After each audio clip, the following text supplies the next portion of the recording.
तो चलिए आज बात करते हैं भारत के क्रिमिनल लॉज में हुए एक बहुत बड़े एक ऐतिहासिक बदलाव की। आप सोचकर देखिए, वो कानून जो 150 साल से भी ज्यादा पुराने थे, अंग्रेजों के जमाने के, वो अब पूरी तरह से बदल दिए गए हैं।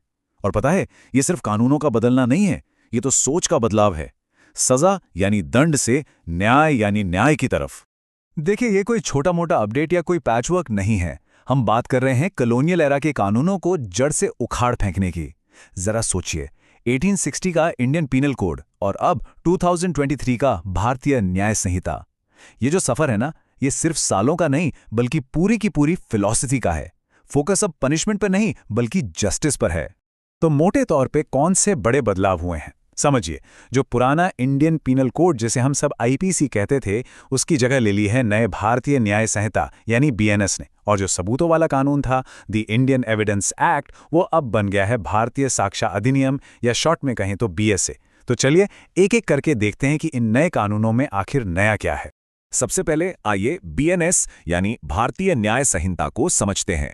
देखिए, इस कानून की सबसे खास बात यह है कि ये आज के समाज की सच्चाइयों को एड्रेस करता है। मतलब ऐसे अपराध जो आज एक बड़ी समस्या बन चुके हैं, पर पुराने कानूनों में उनकी कोई साफ साफ परिभाषा ही नहीं थी, जैसे कि मॉब लिंचिंग और ऑर्गेनाइज्ड क्राइम। ये बहुत बड़ी बात है। हमारे देश में पहली बार मॉब लिंचिंग जैसे खौफनाक जुर्म को कानून में एक स्पेसिफिक अपराध का दर्जा दिया गया है, उसे डिफाइन किया गया है।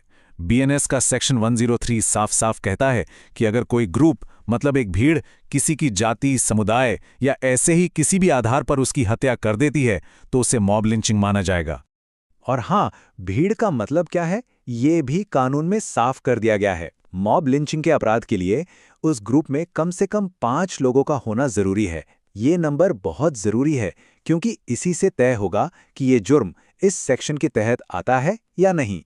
चलिए अब एक और बड़े अपराध पर आते हैं, ऑर्गेनाइज्ड क्राइम यानी संगठित अपराध। बीएनएस का सेक्शन 111 इसे कैसे डिफाइन करता है? ये कहता है कि जब कोई क्रिमिनल ग्रुप, जिसे हम सिंडिकेट भी कहते हैं, पैसे या किसी और फायदे के लिए लगातार कंटिन्यूअसली हिंसा, धमकी या जोर जबरदस्ती का रास्ता अपनाता है, तो उसे ऑर्गेनाइज्ड क्राइम कहा जाएगा। इसका सीधा निशाना वो क्रिमिनल गैंग्स हैं जो एक पूरे नेटवर्क की तरह काम करते हैं। तो इसको और आसान करते हैं। ऑर्गेनाइज्ड क्राइम साबित करने के लिए 4 चीजें चाहिए। पहला, गैर कानूनी काम जो लगातार चल रहा हो। दूसरा, इसमें एक सिंडिकेट या ग्रुप शामिल हो। तीसरा, हिंसा या जबरदस्ती का इस्तेमाल हो रहा हो।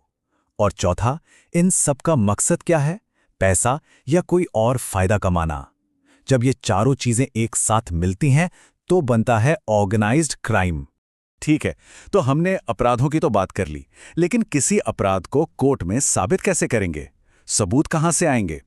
और यहीं पर एंट्री होती है नए भारतीय साक्ष्य अधिनियम यानी बीएसए की। ये वो कानून है जो सबूतों को आज के डिजिटल युग के लिए तैयार करता है। और इस बदलाव की जरूरत क्यों थी, ये बात इसे एकदम साफ कर देती है कि 1872 में कोई ईमेल सर्वर या स्मार्टफोन के बारे में सोच भी नहीं सकता था। नए कानून को इसके हिसाब से ढलना ही था। बात तो बिल्कुल सही है ना?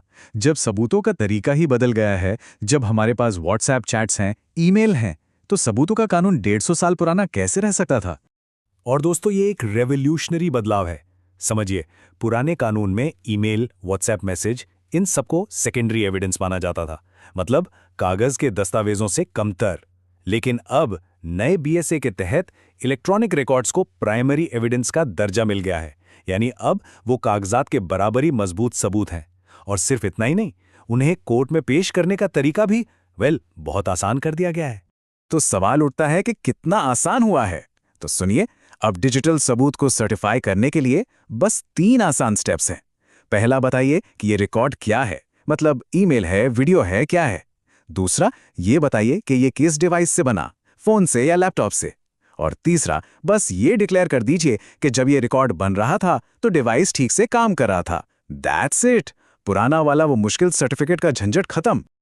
अब चलिए कुछ ऐसी बातों पर फोकस करते हैं जो खासकर जुडिशरी एग्जाम की तैयारी करने वालों के लिए बहुत जरूरी हैं। और वैसे ये फैक्ट्स हर किसी के लिए जानना काफी दिलचस्प रहेगा। तो चलिए फटाफट कुछ जरूरी तारीखों और नंबर्स पर नजर डालते हैं। ये एग्जाम के लिहाज से बहुत क्रिटिकल है। इन फैक्ट्स को एकदम याद कर लीजिए। प्रेसिडेंट की मंजूरी मिली 25 दिसंबर 2023 को। बीएनएस 2023 का एक्ट नंबर है 45 और बीएसए 2023 का है 47।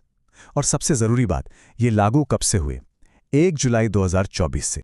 एक नज़र डालते हैं कि कुछ बड़े अपराधों के सेक्शन नंबर कैसे बदले हैं।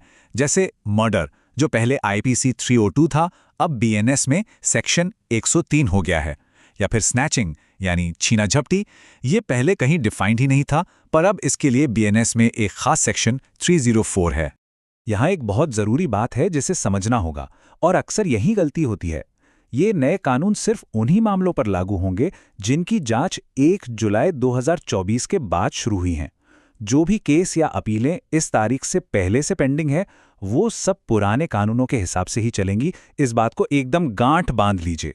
तो हमने इन बड़े बदलावों को देखा, मॉब लिंचिंग से लेकर डिजिटल एविडेंस तक। ये सब देखकर एक सवाल तो मन में आता ही है कि ये वाकई न्याय के एक नए दौर की शुरुआत है।